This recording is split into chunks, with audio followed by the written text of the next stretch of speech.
Praise the lord, hallelujah. પ્રભુ ઈસુ ખ્રિસ્તના નામમાં આપ સર્વનો આવકાર કરું છું અને પ્રભુના નામમાં આપ સર્વને પ્રેમી સલામ પાઠવું છું.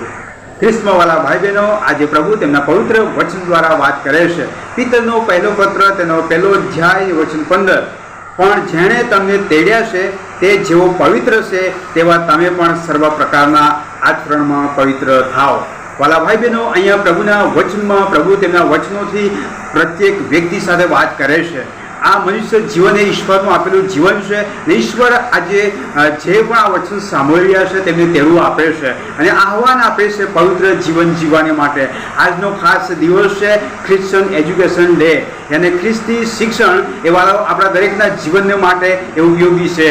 આ જગતનું શિક્ષણ એ આપણને આ માર્ગદર્શન આગળ વધારશે, પણ જીવનમાં આનંદ નહીં મળે. જીવનમાં આનંદ તો પ્રભુના વચનોમાં છે, અને પ્રભુનું વચન આપણે વાંચીએ છીએ ત્યારે આપણા વ્યક્તિગત જીવનમાં, પારિવારિક જીવનમાં અને કુટુંબમાં અને મંડળીમાં એક આત્મિક જાગૃતિ આવે છે અને સત્ય અસત્યની આપણને ખબર પડે છે. અને પ્રભુ ઈસુ ખ્રિસ્ત એટલાની માટે આ જગતમાં આવ્યા કે સર્વનું તારણ થાય, ઉદ્ધાર થાય અને જીવન મળે. તેથી આપણે પ્રભુનો આભાર માનીને પ્રભુ કહે છે કે હું જેવો પવિત્ર છું તેવા તમે પવિત્ર થાવ. અને આપણે પવિત્ર થવાનું છે. આપણા વાણી વર્તનમાં આપણે પવિત્ર બનવાનું છે. શુદ્ધતા, પવિત્રતા એ પ્રભુ આપણા જીવનમાં માંગે છે.